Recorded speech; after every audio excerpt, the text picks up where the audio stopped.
He was bound and helpless.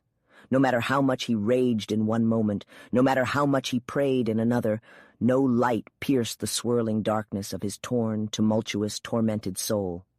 The irresistible impulse and the immovable body that philosophers pondered over were manifested in him.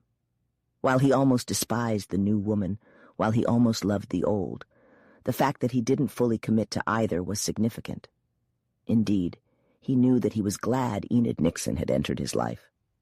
No life is whole until it is touched by that divine flame that we call love, for lack of a better term. It is through experiencing that sensation that we are said to be created in God's likeness.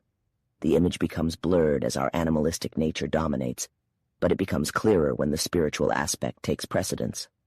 The man raged in his thoughts. Pale-faced and resolute, he paced back and forth, gesturing wildly, then stopped, closed his eyes, raised his hands toward God, and his heart cried out from the wounds inflicted upon it. No devotee of old ever trembled beneath the physical punishment as much as he did under the spiritual torment.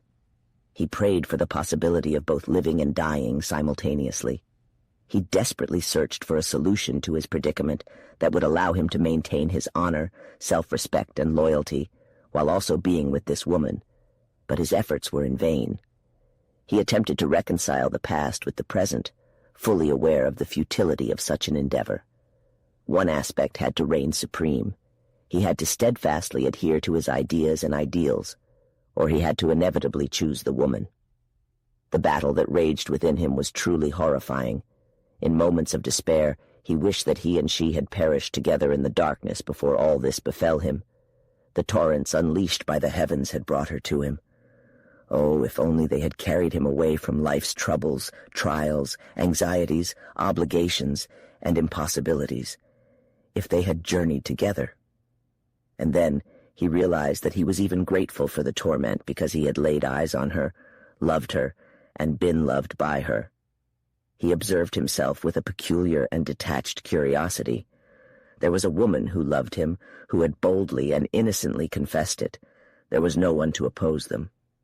The woman who stood in their way had been deceased for 5 years, unknown and disregarded by the world. They could venture out together, he could choose her, and she would accept.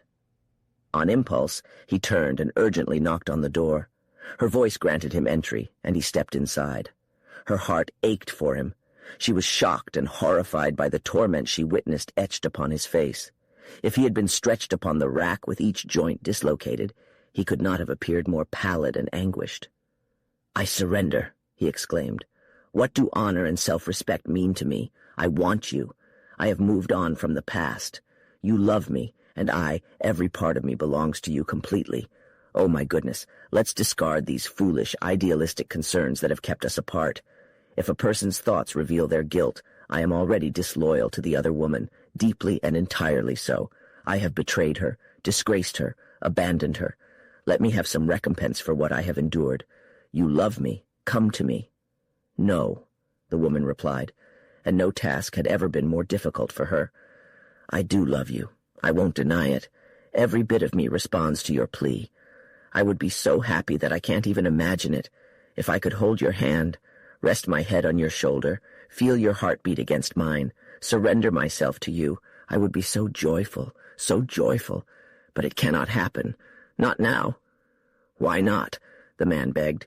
He stood beside her, his arm encircling her.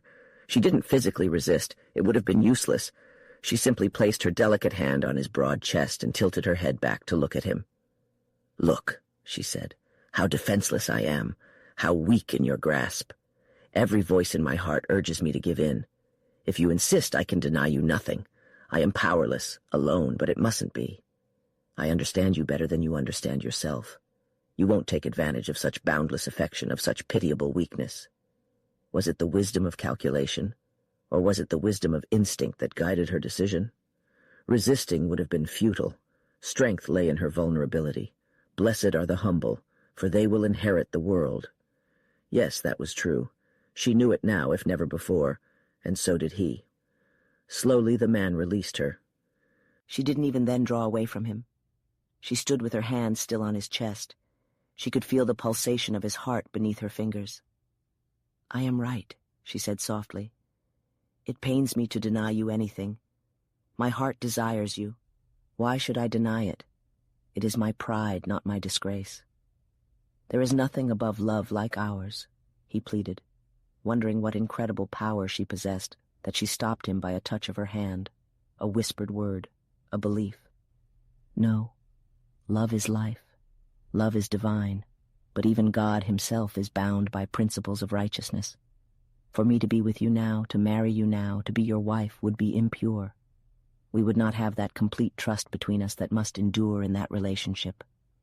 Your integrity and mine, your self-esteem and mine would intervene.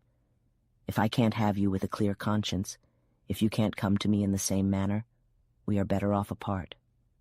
Although it pains me, although life without you seems meaningless and I would rather not live it, we are better off apart. I cannot be your wife until... Until what, and until when? Demanded Newbold. I don't know, said the woman, but I believe that somewhere, somehow, we will find a solution to our predicament. There is a way, she said a little carelessly. I know it. Show it to me. No, I cannot. What prevents? The same thing that prevents you, honor, loyalty. To a man, to a woman. I don't understand. No, but you will someday, she smiled at him. Look, she said. Through my tears I can smile at you, though my heart is shattering. I know that in God's perfect timing this will resolve itself. I can't wait for God. I want you now, persisted the other. Hush, don't say that, replied the woman, briefly placing her hand on his lips. But I forgive you. I understand your suffering. The man couldn't say or do anything. He gazed at her momentarily, his hand instinctively reaching for his throat as if he were choking. Unworthy, he croaked. Unworthy of the past, unworthy of the present, unworthy of the future. May God forgive me. I never can. He will forgive you, don't worry, Enid reassured gently. And what about you? Her lover inquired. I have destroyed your life. No, you have elevated it. Never forget that. No matter where you are, what you do, or what you may have been, I love you and will love you until the end. Now you must leave. It's very late, and I can't bear any more. Once again, I beg for your mercy. I'm growing weaker and weaker in your presence. As a man, as someone stronger, save me from myself. If you were to hold me again, she continued steadily, I don't know if I could resist. Please, if you love me. That was the most difficult thing he had ever done, to turn around and exit the room, leaving her behind with her eyes gleaming, her heart racing, her breath quickening, and her chest heaving. One more touch and she might have surrendered. Chapter 21. Mr. Albert Montgomery found himself seated at his desk, positioned in front of the west-facing window of his personal office within one of Denver's most towering structures. His collection of workspaces occupied a prime spot on the uppermost levels, granting him an uninterrupted sight of the grand mountain range beyond. As he gazed out, the majestic peaks stood adorned in a blanket of snow, transforming the landscape below. Throughout the night, precipitation had been steadily falling. However, as dawn broke, the atmosphere cleared, and the sun emerged brightly, albeit amidst frigid temperatures. Letters, papers, and documents, all related to the extensive and diverse demands of a business, were left disregarded. He sat at his desk, elbow resting upon it, head supported by his hand, gazing pensively at the stove. Over the past month since he had received news of Enid Nixon's disappearance, he had frequently assumed this posture in this very location, fixating on the stove, consumed by gloomy contemplations, burdened with a heavy heart and a profound sense of desolation. Following the memorable encounter with Mr. Irvin Nixon in Philadelphia, he had deemed it appropriate to wait there for the arrival of Mr. Robert Nixon. A brief conversation with the distraught gentleman had furnished him with all the details of the case. As Robert Nixon had asserted while recounting the tragic tale, the circumstances were utterly hopeless. Even Montgomery reluctantly conceded that Enid's uncle and the aged Lemansky had exerted every effort to rescue or locate the young woman. Consequently, the two disheartened gentlemen had subsequently returned to their residences in the western region, with Robert Nixon being accompanied by his brother Irvin on this occasion. Irvin had never fully comprehended the extent of his daughter's significance until this calamitous fate befell her. Robert Nixon had pledged to initiate an extensive and thorough search to unravel the mystery surrounding her demise, which he believed was inevitable, once spring arrived and weather conditions permitted unrestricted access to the mountains. Mr. Irvin Nixon derived a certain melancholic solace from being in close proximity to the location where he, along with everyone else, harbored no doubt that his daughter's remains lay concealed beneath the snow or ice on the freezing mountains.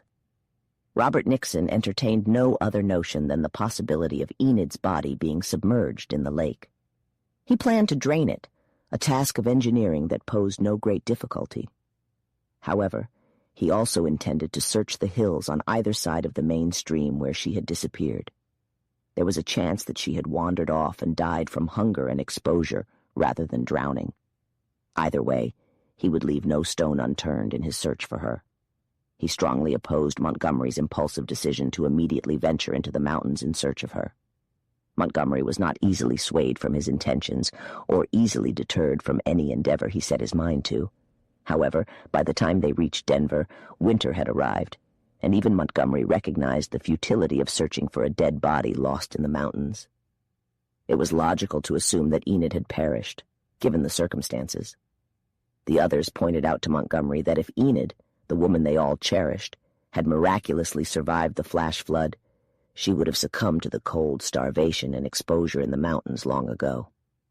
There was hardly a possibility that she had escaped the flood, but if she had, her fate would have been sealed shortly after. If she was not in the lake, her remains would likely be found in a nearby canyon. It would be impossible to locate her body in the deep snow until spring arrived and the weather warmed.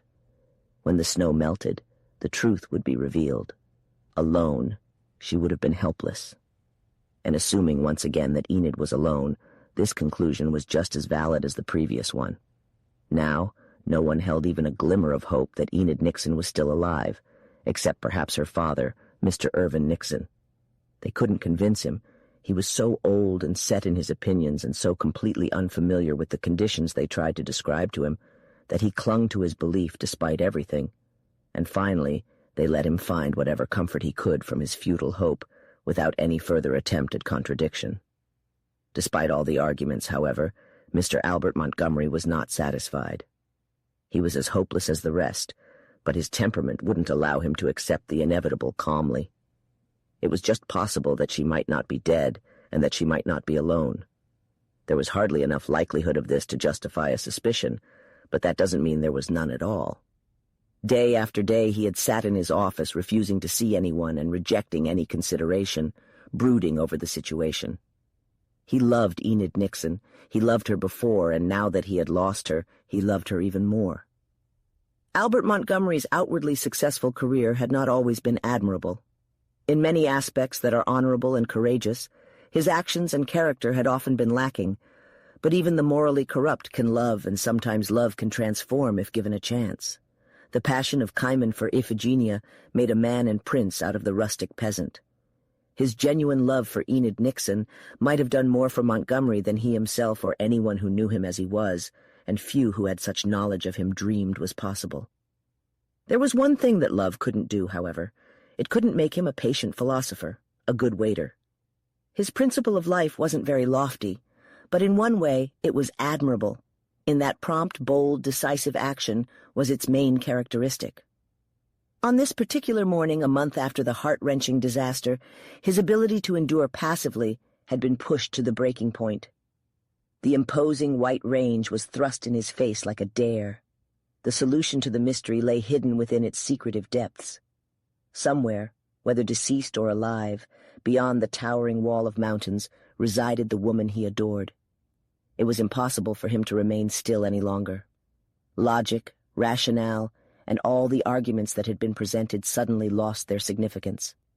He raised his head and gazed directly towards the west. His eyes scanned the extensive semicircle of the horizon, over which the majestic range extended like the arc of an enormous curve or the string of a mighty bow. Each snowy summit taunted him, the audacious audacity of the range irresistibly beckoning him towards action. "By God," he whispered, getting to his feet. "Regardless of winter, I shall proceed." Robert Nixon maintained offices in the same edifice. Once Montgomery had reached a decisive conclusion, there was no longer any uncertainty or hesitation. In a matter of seconds, he found himself in his friend's private chamber. The two men were not alone within the space. Enid Nixon occupied a low chair by another window, situated slightly away from the desk, his gaze fixed upon the range. The elderly man was slumped in his seat, every contour of his figure exuding sorrow and hopelessness. Among all the locations in Denver, his brother's office facing the mountains was his preferred spot, and he would spend hours sitting there quietly, observing the summits. Sometimes they were softly draped in white, other times they were stripped bare by the fierce winter winds that swept over them, and occasionally they gleamed and shimmered under the brilliant Colorado sun, their reflection almost too dazzling for the eyes to bear.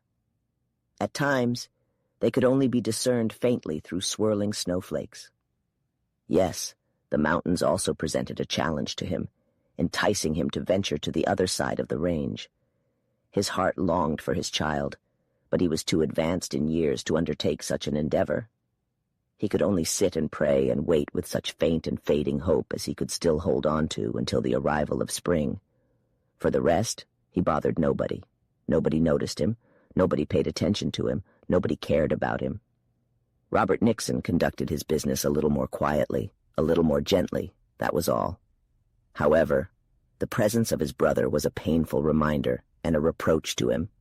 Even though he was innocent, he blamed himself. He didn't realize how much he had come to love his niece until he had lost her. His conscience accused him constantly, yet he didn't know where he had gone wrong, or how he could have acted differently. It was a situation without hope or assistance. And so, Montgomery entered his presence. "Nixon," he began, "I can't bear it any longer. I'm going to the mountains." "You're crazy." "I can't help it. I can't sit here and face them, curse them, and remain silent." "You'll never make it out alive." "Oh, yes, I will. But if I don't, I swear to God, I don't care." Old Irvin Nixon rose unsteadily to his feet and gripped the back of his chair. "Did I hear correctly, sir?" he asked with all the refined and gracious politeness of his upbringing that never left him in any situation. "Are you saying—" "I said I was going into the mountains to search for her." "It's madness," Robert Nixon urged. But the old man didn't hear him. "Thank God," he exclaimed with deep emotion. "I've been sitting here day after day, gazing at those majestic hills, and I've thought to myself that if I had the youth and strength I possess along with my love, I wouldn't hesitate." "You're absolutely right," responded Montgomery, equally moved. In fact, it would have been difficult to witness that father's lack of response and not be affected. "I understand your sentiment, mister, and yours too, Steve," began Robert Nixon, arguing against his own emotions. "But even if she managed to escape the flood, she must have perished by now. You don't need to rehash the old arguments, Bob. I'm heading into the mountains, and I'm going right now." "No," he swiftly continued, as the other attempted to voice further objections. "You don't need to say another word. I have autonomy, and I'm mature enough to decide what I can do. There is no debate, no force, no appeal, nothing that will hold me back. I can't just sit here and agonize when she might be out there." "But it's impossible." "It's not impossible. How can I be certain that there might not have been someone in the mountains? She may have stumbled upon a settlement, a hunter's cabin, or a prospector's hut.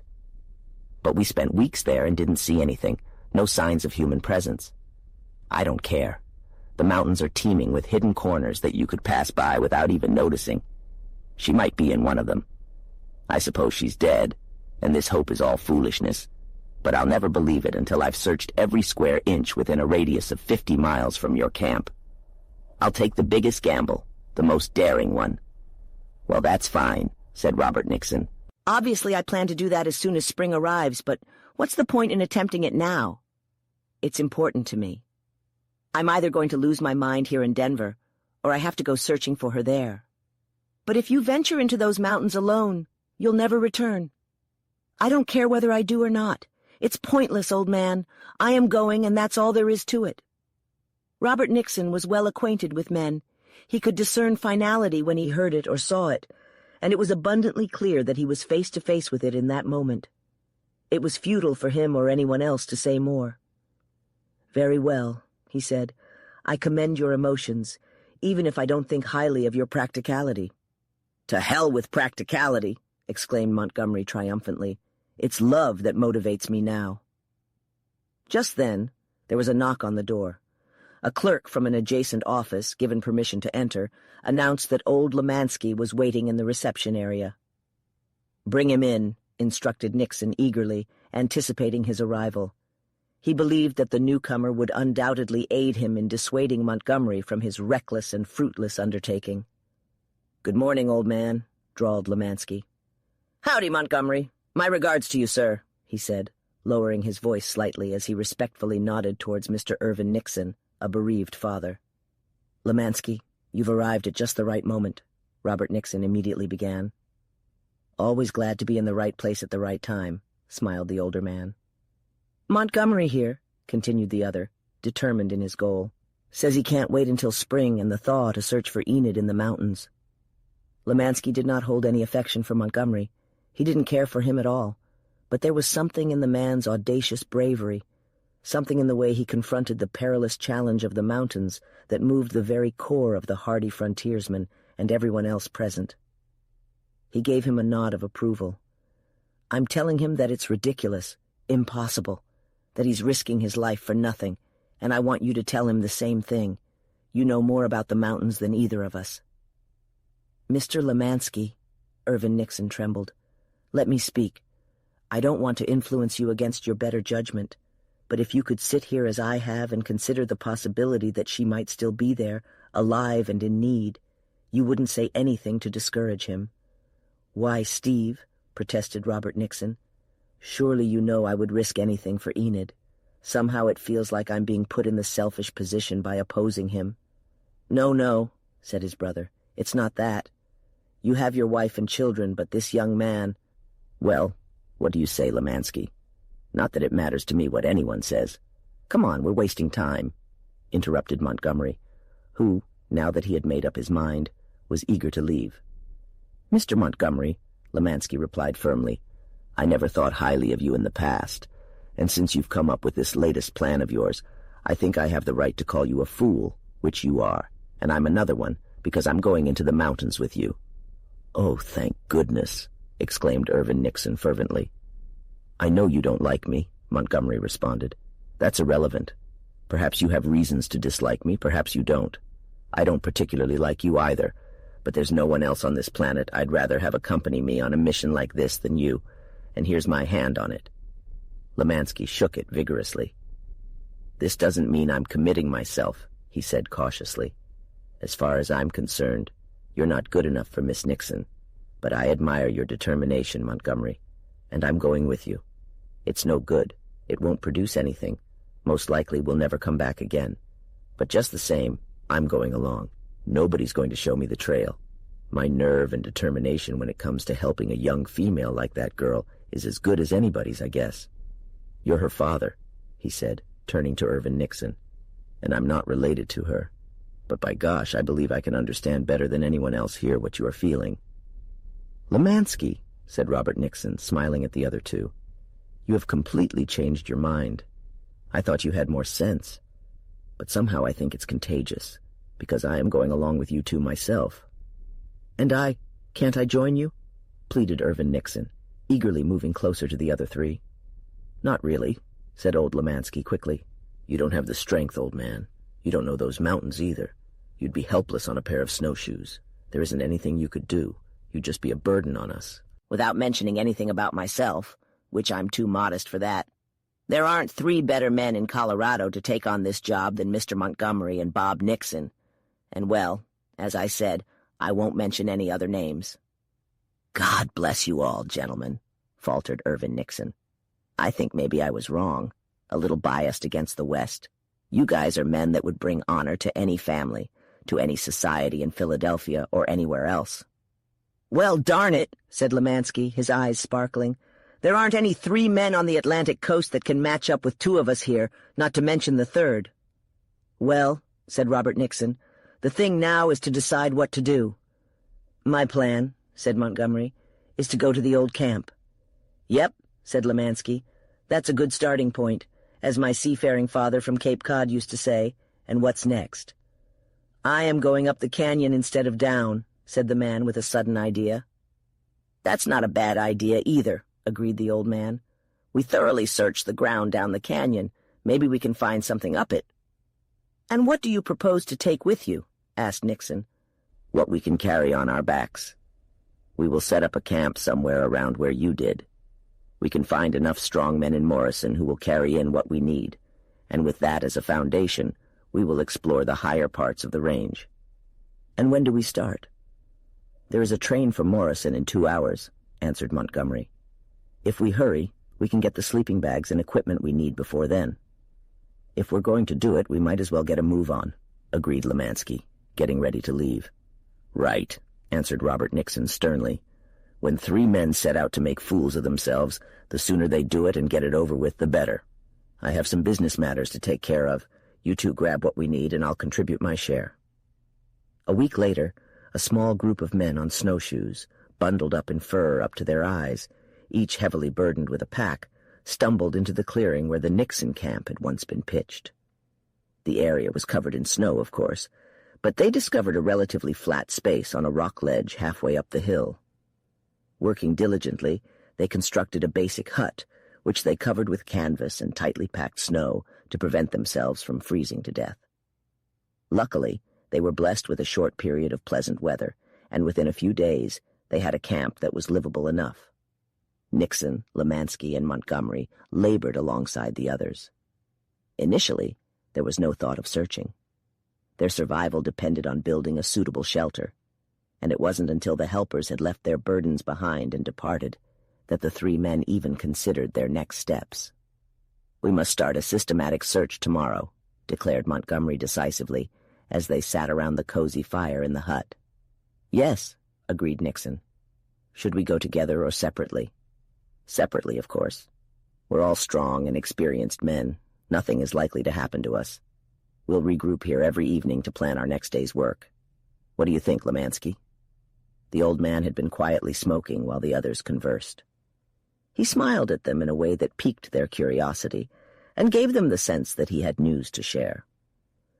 "While you were putting the finishing touches on this camp, I stumbled upon a collection of stones that the wind had somehow uncovered. There was a large snowbank in front of it that prevented us from seeing it earlier. It was constructed in the open where there were no trees, and we weren't looking in that direction during our logging operations. I stumbled upon a bottle by chance and—" "Well, for goodness sake, old man," cried Montgomery impatiently. "What did you find in it? Anything?" "This," answered Lemansky, carefully producing a folded piece of paper from his leather vest. Montgomery eagerly grabbed it, and as Nixon leaned over him, they both read these words by the light of the fire. "Miss Enid Nixon, whose foot is severely injured and cannot travel, is safe in a cabin at the top of this canyon. I am placing this notice here to assure anyone who may be searching for her of her well-being. Follow the stream upstream to its origin. William Berkeley Newbold." "Thank goodness!" exclaimed Robert Nixon. "You called me a fool, Lemansky," said Montgomery, his eyes sparkling. "What do you think of it now?" "It's the fool, I realize," said Lemansky wisely, "that usually succeeds. It seems like Providence is looking out for them." "You said you stumbled upon this paper, Jack," continued Nixon. "It seems to me like the deliberate intention of God." "I reckon so," answered the other simply. "You see, he has to take care of all the fools on earth to prevent them from causing too much harm to themselves and others in this twisted path of a world." "Let's start now," urged Montgomery. "It's not possible," said the old man, taking another puff of his pipe, and only a glimmer in his eye betrayed the joy he felt. Otherwise, his calm demeanor remained unbroken, just as undisturbed as it always was. "We would just be wasting our lives wandering around these mountains in the dark. We need light and clear weather. If it were to snow in the morning, we would have to wait until it cleared." "I won't wait a minute," cried Montgomery. "At daybreak, weather or no weather, I start." "What's your hurry, mister?" continued Lemansky calmly. "The girl is safe. One day, more or less, isn't going to make any difference." "She's with another man," answered Montgomery quickly. "Do you know this Newbold?" asked Nixon, looking at the note again. "No, not personally, but I have heard of him." "I know him," answered Lemansky quickly. "And you've seen him too, Bob. He's the guy who shot his wife, that married Louise Rosser." "That man. The very same." "You say you never saw him, mister?" asked Nixon. "I repeat, I never met him," said Montgomery, flushing suddenly. "But I knew his wife." "Yes, you did that," drawled the old mountaineer. "What do you mean?" flashed Montgomery. "I mean that you knew her, that's all," answered the old man with an innocent air that was almost childlike. When the others woke up in the morning, Montgomery's sleeping bag was empty. Lemansky crawled out of his own warm nest, opened the door, and peered out into the storm. "Well," he said, "I guess the damn fool has beaten God this time. It doesn't look to me as if even he could save him now." "But we must go after him at once," urged Nixon. "See for yourself," answered the old man, throwing wider the door. "We have to wait until this wind dies down unless we give the Almighty the job of looking after 3 instead of 1. Chapter 22. Regardless of the emotions experienced by others, Montgomery couldn't fall asleep that night. It appeared to him that destiny was about to pull the cruelest and most extraordinary prank on him. In his eventful life, he had often developed affection for other women, or at least that's how he labeled his sentiments. However, his intense desire for Louise Rosser Newbold had been unparalleled until he encountered Enid Nixon. Between the two, there had been numerous women, but these two were the highlights, and the rest were insignificant. Once before, this Newbold had cut in front of him and had won the woman he loved. Montgomery had held a deep grudge against him for a long time. He had not been among those who had formed the rescue party led by old Lemansky and Nixon, which had buried the unfortunate woman on the large hill in the deep gorge. By the time he returned to the camp, the whole incident was over, and Newbold had left. Fortunately for him, Montgomery had always thought, as he had been so consumed with grief, anger, and jealousy, that if he had come across him, defenseless or not, he would have killed him immediately. Montgomery had quickly forgotten about Louise Rosser, but he had not forgotten about Newbold. His long-standing animosity had flared up instantly upon seeing his name last night. The intensity of his hatred seemed unaffected by the passage of time. Everyone in the mining camp had assumed that Newbold had wandered off and perished in the mountains. Otherwise, Montgomery might have pursued and hunted him down. The sight of his name on that piece of paper was clear evidence that he was still alive.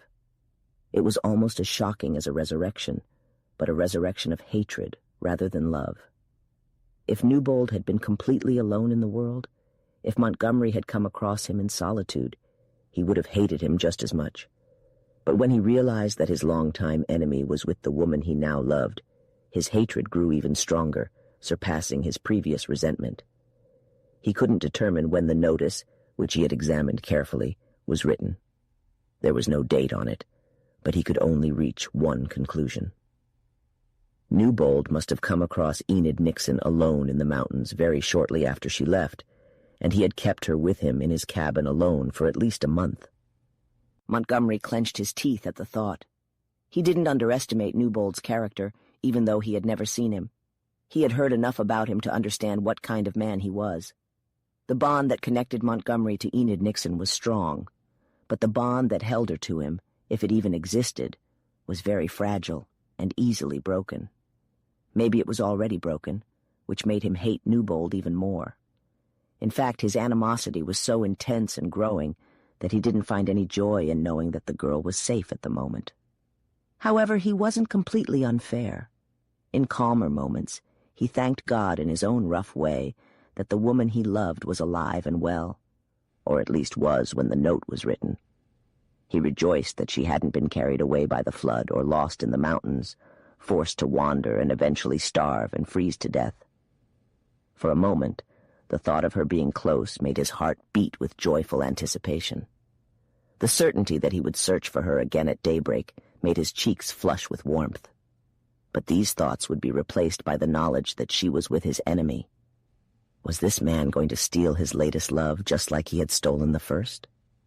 Perhaps the most difficult task ever given to Montgomery was to lie quietly in his sleeping bag and wait until morning. As soon as the first sign of dawn peeked through the cracks of the door, he quietly slipped out of his sleeping bag. Without disturbing the others, he put on his boots, his heavy fur coat, cap, and gloves. He slung his Winchester and snowshoes over his shoulder, and without pausing for a meal, gently opened the door, stepped outside, and closed it behind him. The bottom of the canyon was quite dark, although a few faint lights above suggested that day was approaching. It was also very quiet. Clouds hovered ominously over the mountaintop, foreshadowing wind and snow. The path ahead was not challenging, at least in terms of direction. And initially the journey was not too difficult either, as the snow was frozen and the crust was sturdy enough to support him. He didn't need his snowshoes and wouldn't have had much opportunity to use them in the narrow, jagged, rocky pass. He had slipped away from the others because he wanted to be the first to see the man and the woman. He didn't want any witnesses to their encounter.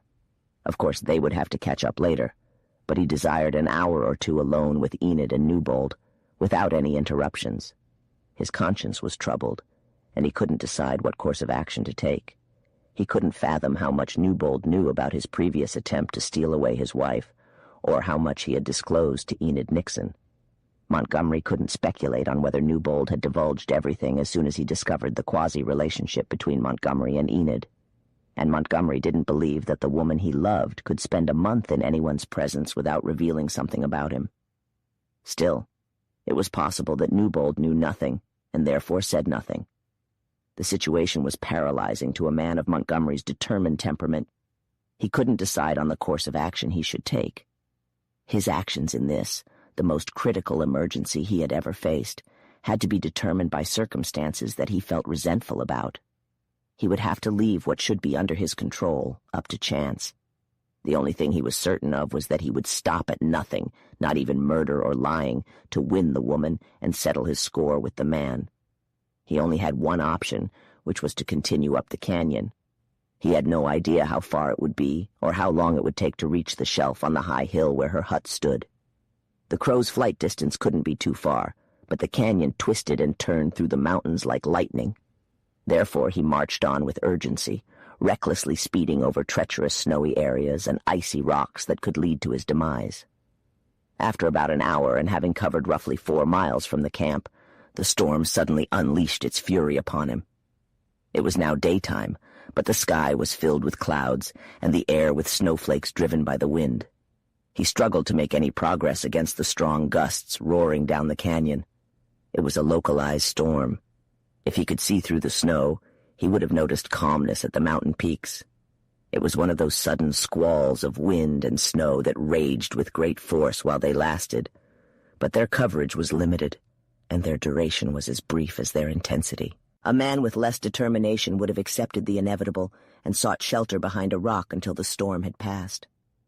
However, no storm could deter this man as long as he had the strength to push against it. So, he lowered his head to the powerful gusts of wind and continued to fight on. Montgomery's iron will and persistence were both extraordinary and impressive. He was driven by the two most powerful emotions known to humanity. Love guided him, while hate propelled him forward. The two emotions were so intertwined that it was hard to determine which one was dominant at any given moment. Nonetheless, the result of these two forces was an unstoppable forward motion.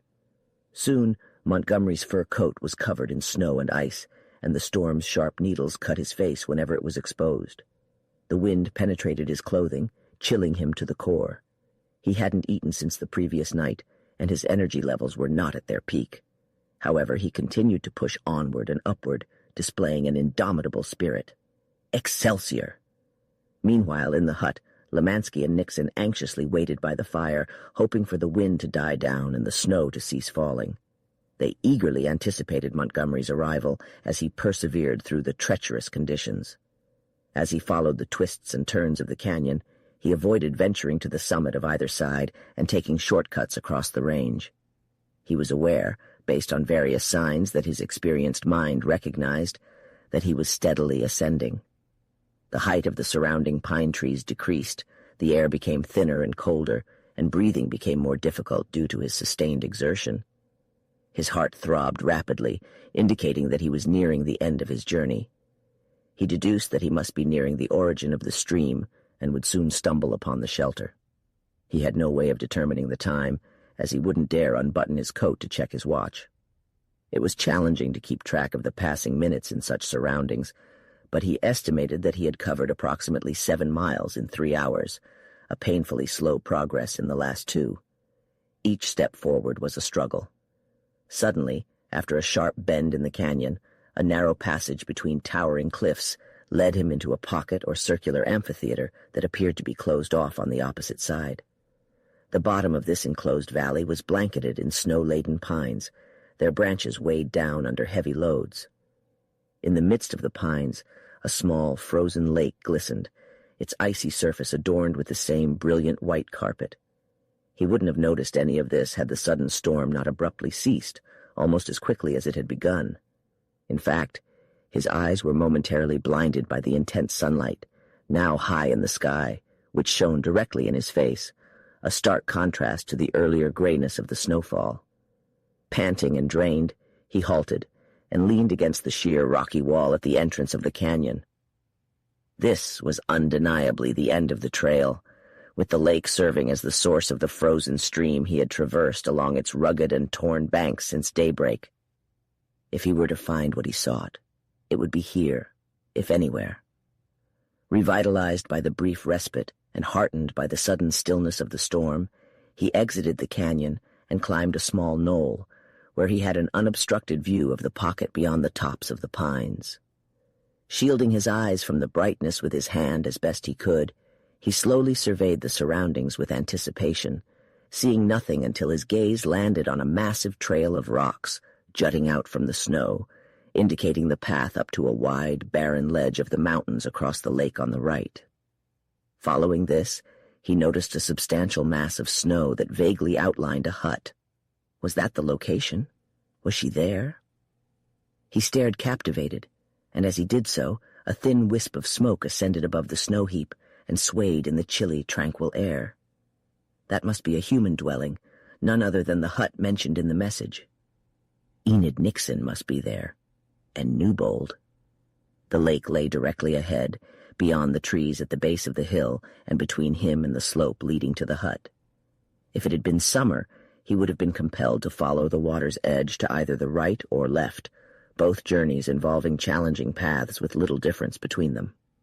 However, the lake was now frozen solid and covered in snow. He had no doubt that the snow would support him, but to be certain, he retrieved his snowshoes from his shoulder, slipped his feet into the straps, and swiftly glided through the trees and across the lake like a released arrow.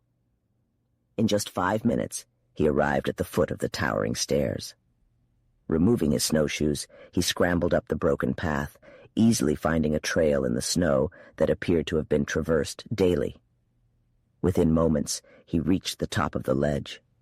A well-trodden path lay between towering snow walls leading to a door. Behind that door, what would he discover? Exactly what he brought with him, he imagined, a combination of love and hate. We often discover on the opposite side of doors nothing more or less than what we bring to our own sides. But regardless of what may lie beyond, Montgomery did not hesitate. He sprinted towards it, placed his hand on the doorknob, and opened it. How predictable we are as creatures of habit. Early that same morning, after a futile attempt to once again sway the woman who now held the power to make decisions and determine outcomes, Newbold, prepared for his journey, tore himself away from her presence and descended the grand staircase. He had done everything humanly possible to ensure her comfort. Enough firewood to last her 2 weeks had been gathered from the cave and stacked in the kitchen and other accessible areas. The supplies she already possessed were readily available, and he had reinforced the outer door with a sturdy bar to make it impervious to any potential attacks, though he saw no imminent threat from any direction. Enid had not only regained her strength, but also a significant amount of her courage. Knowing that she loved this man and that he loved her gave her strength. She would undoubtedly feel terribly lonely, but not as fearful as before. The month of seclusion in the mountains without any disturbances had dispelled any remaining anxieties she may have had. Nonetheless, a heavy heart accompanied her as she watched him depart at last. They had spent so much time together during that month, they had experienced what true love was. When he returned, things would be different. He would not return alone. The first person he encountered would bring the world to the doorstep of the solitary yet cherished cabin in the mountains.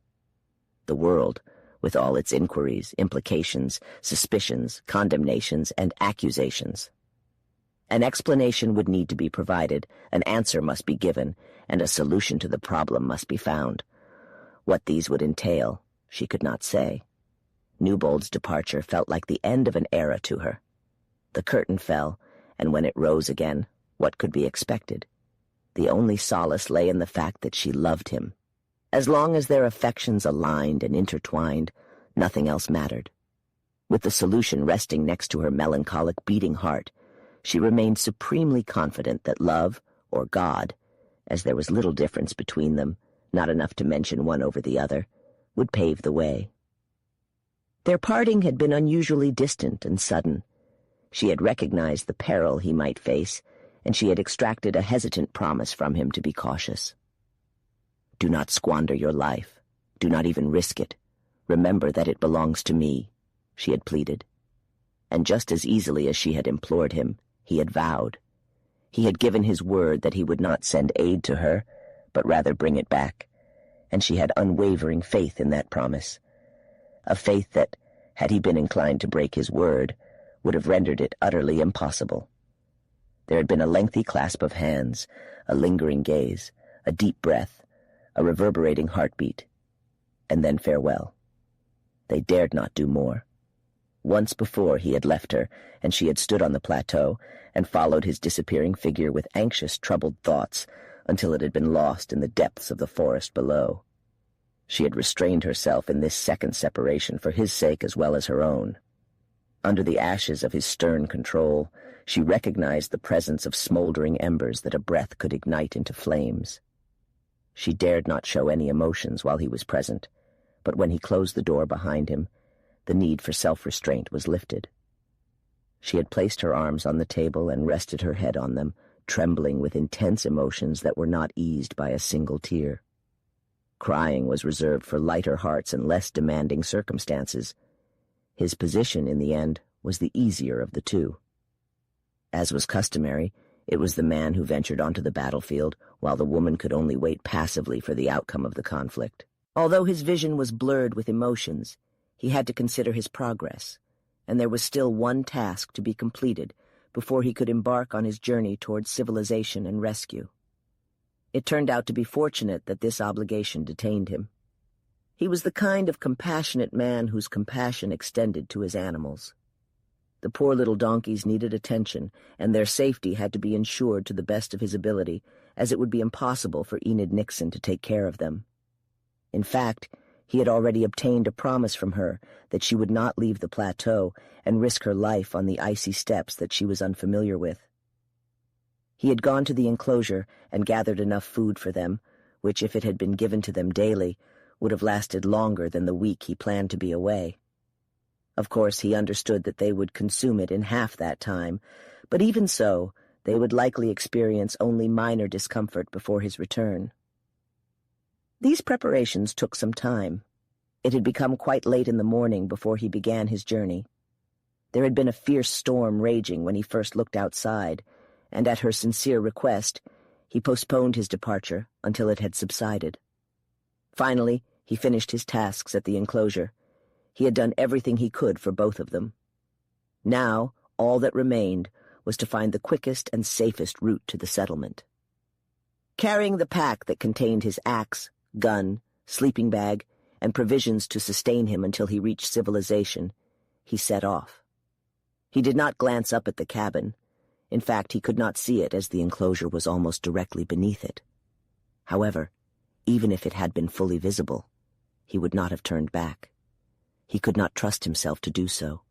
Every instinct, every impulse in his soul would have eagerly pulled him back to that cabin and to the woman. It was only his determination, and if he had known, her determination as well, that compelled him to carry out his plan. He could have saved approximately half a mile on his journey if he had gone directly across the lake to the mouth of the canyon. We are creatures of routine. He had always taken the familiar trail around the lake, and unconsciously he followed that trail that morning. He was thinking of her as he trudged along mechanically on the path that followed the edge of the lake for a while, then entered the woods, weaved through the pine trees, and finally reached the narrow gap in the surrounding wall where the river flowed. He had walked along the illuminated path without noticing his surroundings, but as he arrived at the entrance, he couldn't help but notice something peculiar in the snow.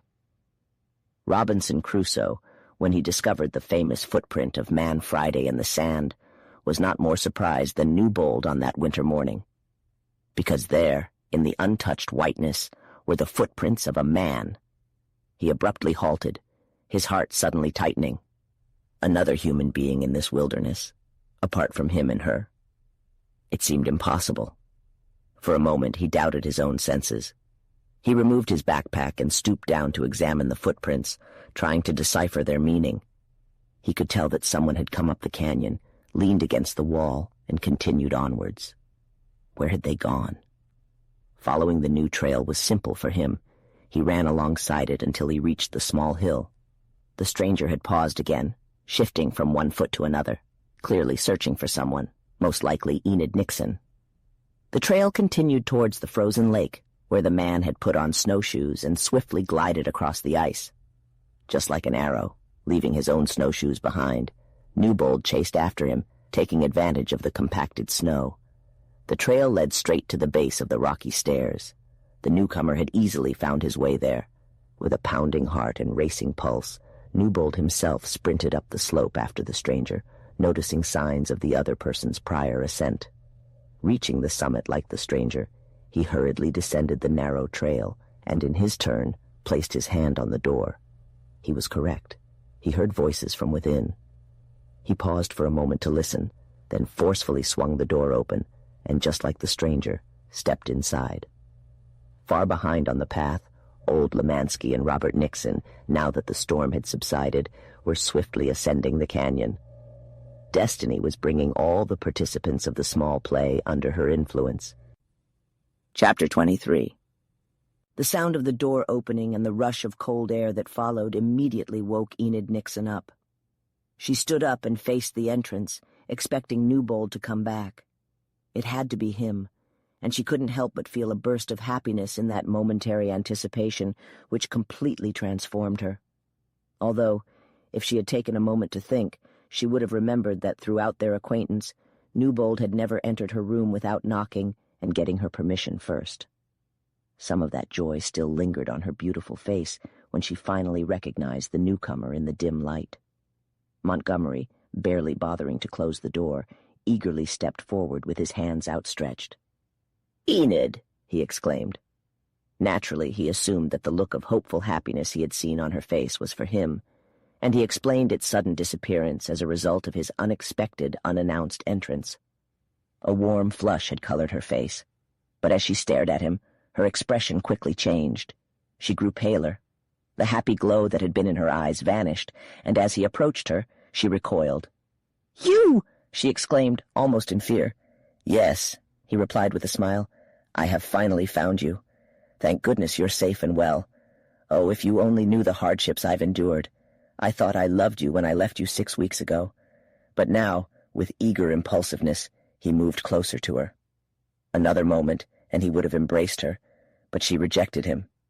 "Stop," she said, with a cold and unwavering sternness that caused even his confident joy to falter. "Why, what's wrong?"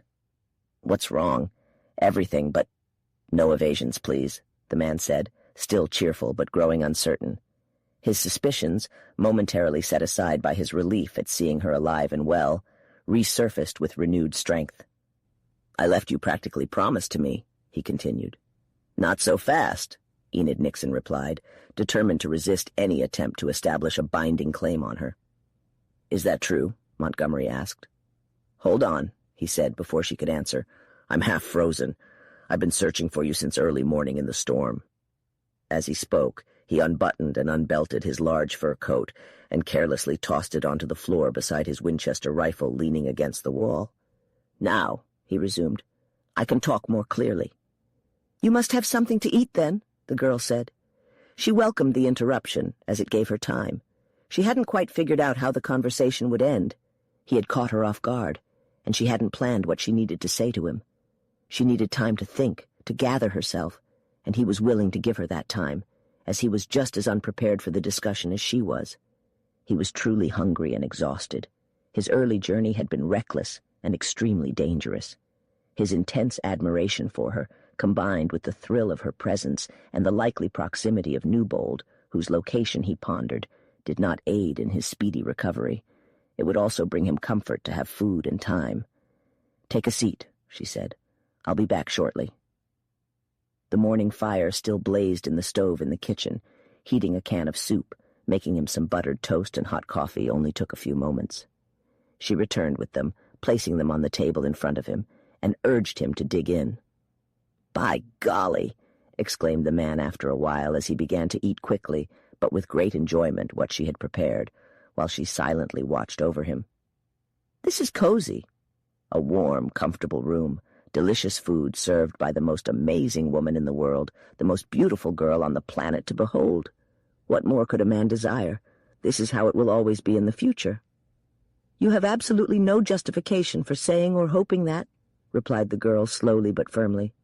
"Don't I?" asked the man swiftly. "Didn't you just tell me a little while ago that you preferred me over any man you had ever met, and that I could win you if I tried? Well, I can, and what's more, I will, despite your resistance." He laughed. "Why, the memory of that stolen kiss drives me crazy." He pushed the dishes away and stood up once again. "Come on, give me another," he said. "No woman can resist a love like mine." "Can't they?" "Not at all." "Louise Newbold did," she answered very calmly, but with the speed and skill of a masterful sword thrust, a powerful arm. Montgomery gazed at her in wide-eyed astonishment. "What do you know about Louise Rosser or Newbold?" he asked finally. "All that I want to know." "And did that damn hound tell you?" "If you mean Mr. Newbold, he never mentioned your name. He doesn't know you exist." "Where is he now?" the man thundered. "Have no fear," answered the woman calmly. "He has gone to the settlements to tell them I am safe, and to seek help to get me out of the mountains." "Fear," exclaimed Montgomery proudly. "I fear nothing on earth. For years, ever since I heard his name, in fact, I have longed to meet him. I want to know who told you about that woman, Lemansky." "He never mentioned your name in connection with her." "But you must have heard it somewhere," cried the man, thoroughly bewildered.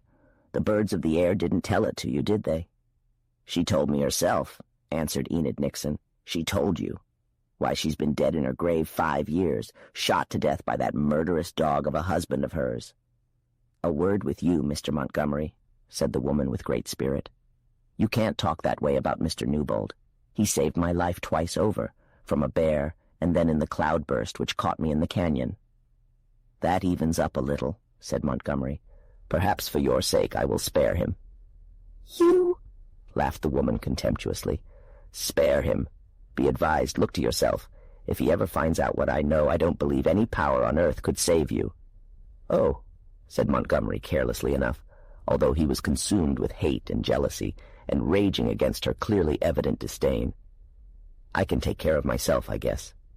Anyway, I only want to talk about you, not about him or her. Your father. Is he well?" "Well enough, but heartbroken, crushed. I happened to be in his house in Philadelphia when the message came from your uncle that you were lost and probably dead. I had just asked him for your hand," he added, smiling grimly at the memory. "You had no right to do that. I know that. It is not his to give. Still, when I won you, I thought it would be nice if he knew and approved. And did he? Not then. He literally drove me out of the house. But afterward he said if I could find you, I could have you. And I have found you, and I will have you whether you like it or not." "Never," said the woman decisively. The situation had irritated Montgomery, and he had to reveal his true intentions. His only assets were his physical strength, not his mental capabilities. He made another significant mistake at this point. "We are alone here, and I am in charge, remember?" he said meaningfully. "Come, let's reconcile. Give me a kiss for my efforts and—" "I have been alone here for a month with another man," answered Enid Nixon, who was strangely unafraid despite his threat. "A gentleman, he has never even attempted to touch my hand without my permission. The difference is quite unfavorable to you." "Are you jealous of Louise Rosser?" asked Montgomery, suddenly realizing that he was losing his advantage and desperately searching for an explanation and to regain control. "Why, that was nothing, just a teenage romance," he continued with deceptive good humor, as if it were all insignificant. The woman, I hate to say it, was just infatuated with me, but I never really cared for her. It was just a harmless kind of flirtation anyway. She later married this man, Newbold, and that's all there was to it. The truth wouldn't help him, and in his desperation and longing, he risked everything on this incredible lie. The woman he loved stared at him with a face as unyielding as a mask. "You won't hold that against me, will you?" the man pleaded. "I told you that I had been a man among men, yes, among women too, in this rugged land, and that I wasn't deserving of you. There are many things in my past that I should be ashamed of, and I am. The more I am in your presence, the more ashamed I become. But when it comes to loving anyone else, everything I've ever thought, felt, or experienced before now means nothing." And this was indeed true, and even Enid Nixon, despite her bias, could comprehend and understand it. Long ago, it was said that blessings and curses came from the same mouth, and from these same lips came both truth and falsehood. However, the power of truth to influence this woman was insignificant compared to the power of falsehood. She could never have loved him, she now realized. A better man had captured her affections.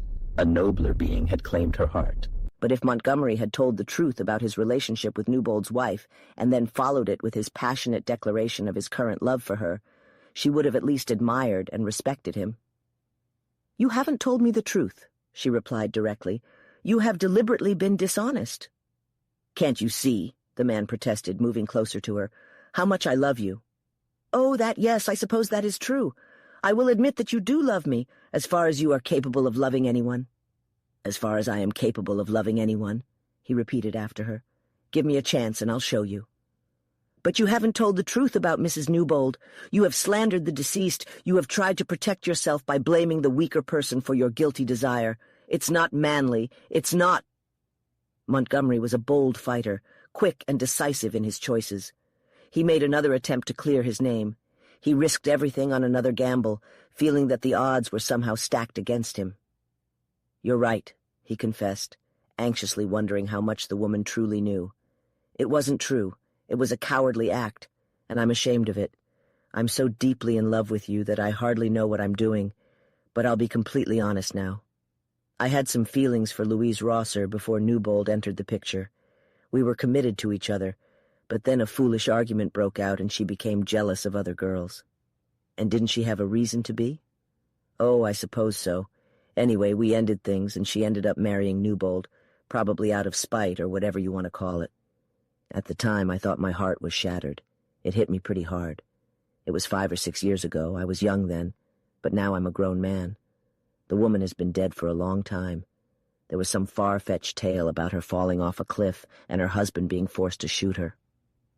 I didn't really believe it back then, and of course I've been waiting for my chance to get back at him. I've been harboring hatred towards him for 5 years, but he has been good to you, and let's forget the past. What do I care about Louise Rosser, or him, or what he did to her now? I regret what I said, but you'll have to attribute it to my overwhelming love for you. I can honestly say that you are the only woman I have ever desired with all my heart. I'll do anything, be anything, to win you," he declared. It was incredibly well executed. He hadn't told a single lie. He had admitted a lot, but he had kept the crucial details to himself. He was facing tough odds, unaware of how much she knew or where she had learned it. Everyone in the mining camp where she had resided had been aware of his affection for Louise Rosser, but he didn't think there was a soul who had known about the subsequent events. He couldn't fathom how Enid Nixon could have possibly discovered more about the story than he had disclosed. He had quickly and precisely calculated the extent of his confession. He was an intelligent and cunning man, fighting for what he cherished the most, but his eagerness and enthusiasm, as they often do, clouded his judgment, and he made another mistake at this critical moment. His malevolent genius was right by his side. "You must remember," he continued, "that you've been alone here in these mountains with a man for over a month. The world—" "What? What do you mean?" the girl exclaimed, fully aware of what he meant, but refusing to acknowledge the possibility. "Not every man," he added, recklessly sealing his own fate, "would care for you or want you after that." he received a sudden and devastating realization. "You coward!" she cried, raising her hand, whether to protest or strike him. Neither of them would ever know, for at that precise moment the door opened for the second time that morning, revealing another man. Chapter 24. The unexpected interjection into a dispute between others is consistently a position of disadvantage. Typically, one is unaware of the reason behind the disagreement and generally lacks knowledge of the current progress of the matter at hand.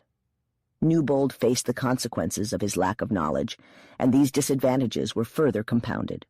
For example, he had absolutely no idea who or what the stranger was. The room was dimly lit during the day, and Montgomery happened to be standing with his back to the window, some distance away from Enid, who stood by its side.